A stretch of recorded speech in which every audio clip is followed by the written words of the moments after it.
America মরিয়া হয়ে গেছে। এই কথাগুলো আজকের মাইক থেকে শোনা দরকার। হরমুজ প্রণালীকে হাতে নেওয়ার জন্য আমেরিকা মরিয়া হয়ে গেছে।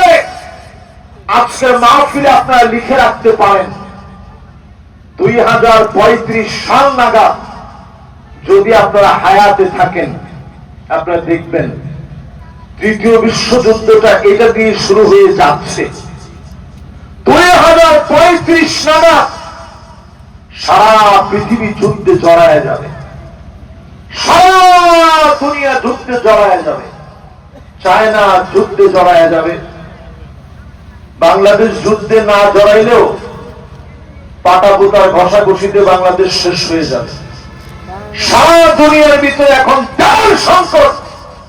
হরমুজ প্রণালী দিয়ে মাত্র 1/5 তেল সারা দুনিয়াতে সাপ্লাই হয়।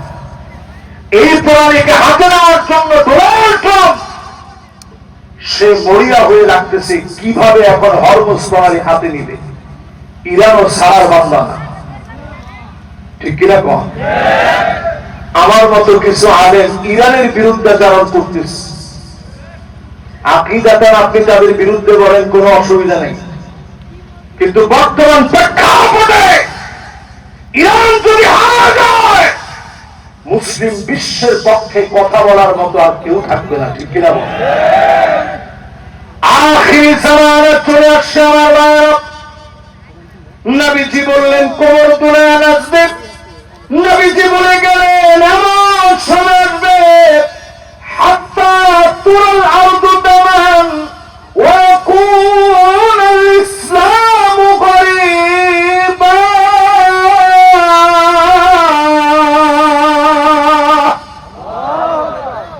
সারা দুনিয়ার ভিতরে মুসলমানরা মার খাবে। আল্লাহু আকবার বলেন, জোরে চিল্লায়ে বলেন আল্লাহু আকবার। আবার আল্লাহ সবচেয়ে বড়। আল্লাহ আপনি যুদ্ধের ময়দানে মুসলমানদেরকে বীরত্ব কথা ইতিহাস দিয়েছেন।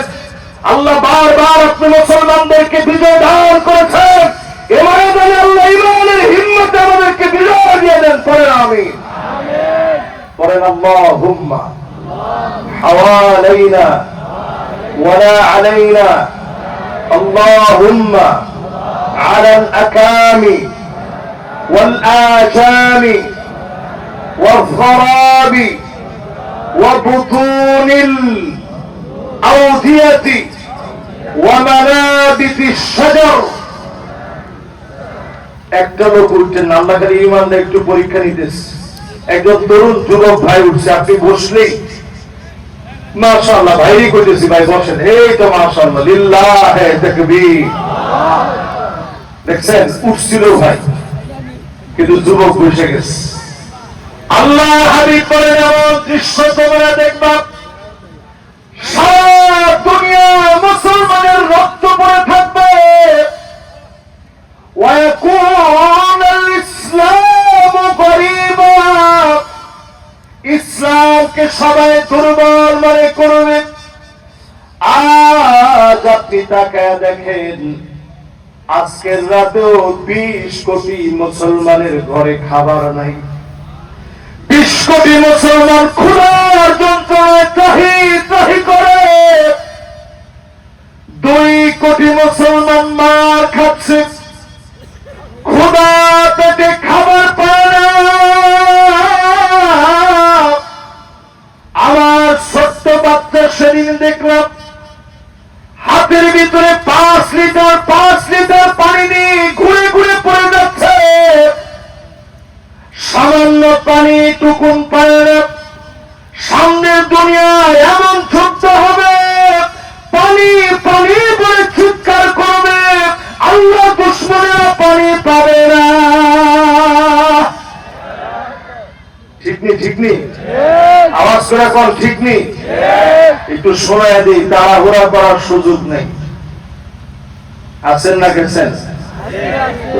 তাড়াহুড়া করার সুযোগ, তাড়াহুড়া করে কোথাও যেতে পারবেন না, তাড়াহুড়া করার কোন সুযোগ নেই। এমন দৃশ্য দেখবে ইল্লা আলা হুসানাতিন মিনান নাস, মানুষের ভিতরে অধিকাংশ লোকেরা এমন হয়ে যাবে, আমানতদার ব্যক্তি খুঁজে পাবেন না। অধিকাংশ লোকদের ভিতরে আমানত থাকবে না। আমানতদার লোক এখন খুঁজে পাওয়া যায় না। 100 জনের ভিতরে আপনি তালিকা করে খুঁজে দেখেন, 99 জন আপনি এমন পাবেন আমানতদার নাই। যখন এমন দৃশ্য দেখবেন, বুঝে নিবেন শেষ জমানার সময়টা শেষ হয়ে যাচ্ছে। ঠিক নেই? ঠিক কইছে একজনে, বাকিরা কি কম? ধরেন যদি আজকে আপনি রমজান ভাই মালয়েশিয়া থেকে আসছে, চিনেন আপনারা? রমজান ভাই কই? মাশাআল্লাহ, রমজান ভাই মালয়েশিয়া আমার মাহফিলে মিস, আমার অত্যন্ত মহব্বতের মানুষ। রমজান ভাই ধরেন বিদেশ থেকে আসছে, কিছু টাকা পয়সা নিয়ে। বাংলাদেশের নিরাপত্তার অবস্থা ভালো না খারাপ? রাত্রে বেলায় চিন্তা করছে, থাক আমার ঘরে টাকা আছে, অনেকে জানতে পারে যেহেতু আমি বিদেশ থেকে আসছি, অন্য কারো একজনের ঘরে গিয়ে রেখে আসি। উনি পাটা দেওয়ার পরে 10 বার চিন্তা করবো, রাখবো কি রাখবো না। রাখলেও যদি চাওয়ার পরে আর ফিরে পাওয়ার সম্ভাবনা আসেনি, এই গ্যারান্টি এখন আর দেওয়া যায় না। কারণ অধিকাংশ লোক এখন আমানতদারিতা কারো ভিতরেই নাই। ঠিক কিনা কর? আল্লাহর হাবিব বলে গেছেন, এমন দৃশ্য তোমরা দেখবা। না না, বৃষ্টি আসো না, ইনশাল্লাহ কর। একজনে কইছে হুজুর বৃষ্টি আইনি ভিজে যাবো। ইনশাল্লাহ আল্লাহ একটু সময় দিব। ইনশাল্লাহ কর, জোরে কর ইনশাআল্লাহ। আল্লাহ আমার প্রত্যেকটা শ্রোতারে আল্লাহ আপনি বাড়ি পর্যন্ত নিয়ে এরপরে বৃষ্টি দিয়ে কোন আমি খুব বেশি লম্বা করতাম না। এই ধরেন 12টা বাজলে আপনাদের ছুটি, কি কম? এই 12টা পর্যন্ত আছে কথাগুলো শুনে যান, যেগুলা সচরাচর মাহফিলে বলা হয় না। আমরাও তেমন বলি না, আজকে একটু বলি, যেহেতু সুযোগ পাইছি। আল্লাহ যেন কবুল মঞ্জুর করেন, করেন আমি। এই যে এখন জেনারেটর চলতেছে, যদি একটু তেল সংকট হয় জেনারেটর পাওয়া যাবে। আর জেনারেটর যদি না থাকে, আমরা বক্তা করে যে ইখলাসের অবস্থা, আমরা ওয়াজ করতে পারবো? হুজুরে জিজ্ঞাসা দেখেন, আগে এক সময় ওয়াজ হইতো চুঙ্গা দিয়া। ওয়াজের ভিতরে লোক হয়তো এতজন হয় নাই, চুঙ্গা দিয়ে মাহফিল হয়েছে। শেষের লোকটা না শুনলেও হুজুরের চেহারা দেখে তার ভিতরে আমল চলে আসছে। জোরে কোন আল্লাহু আকবার। আর এখন এত চিল্লায় পর পরও বয়ে বয়ে নিয়ত করে নিচ্ছে, নামাজ পড়তাম না। যত ওয়াজি হুজুরে করে করুক, নামাজ পড়তাম না, এটা ফাইনাল। আজকে দিকে পড়বেন ইনশাআল্লাহ। সময় নাই মুসলমান এই পৃথিবীর জন্য। হাদিসগুলো মিলে দেখেন, একটা লোক যদি তারা বলেন হুজুর এটা এখন হয় নাই, আমি মনে করব কিছু সময় বাকি আছে। যেটা যেটা বলবো কোনটা হয় না, একটু মাঝখান থেকে দাঁড়ায় বলবেন হুজুর এটা দেখিনি, দেখি কার সাহস আছে চ্যালেঞ্জটা নেওয়া। নবীজি বলে গেলেন, এমন দৃশ্য দেখবা,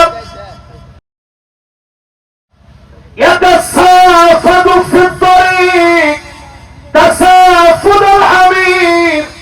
পশুর মতো মানুষ বেহায়াপনা করবে, রাস্তায় রাস্তায় বেহায়াপনা করবে, নির্লজ্জ বেহায়া চতুর্দিকে লোকেরা হয়ে যাবে। ঠিক কিনা বলে? ঠিক। এখন বেহায়াপনা কমছে না বাড়ছে? রাস্তার ভিতরে টিকটক কমছে না বাড়ছে? এরপর আপনি একটু চিন্তা করে দেখবেন, এই রাস্তা দিয়ে যদি আজকে থেকে 30 বছর আগে কেউ যদি পর্দা ছাড়া, বেপর্দায়, বিবাহের কোন সম্পর্ক ছাড়া একজন আরেকজনের হাত ধরে হাইটা যেত, মুরব্বী ডাক্তার শিখেছিল, কি তোর বাপের নাম কি? মাশাআল্লাহ, মুরব্বীরা কিছু হুজুর এটা শিখেছিল, ঠিক না? আর এখন যদি আপনি জিজ্ঞাসা করি তোর বাপের নাম কি, কি জবাব দিব? জিজ্ঞাসা তোর এক ঠ্যাং কবর, তুই জিজ্ঞাসা করলি আমাদের, আমারটা আমি খাই, তোরটা তুই খাস, তুই আমার জিজ্ঞাসা কেনা? মুরব্বী যায়নি, আর আমি দেখে চিন্তা করবো, থাক এর সম্মান থাকতে থাকতে আমি আমার মতো যাই। ঠিক কিনা কর? এই সমাজের ভিতরে নবীর উম্মতের বৈশিষ্ট্য বেঁচে নাই।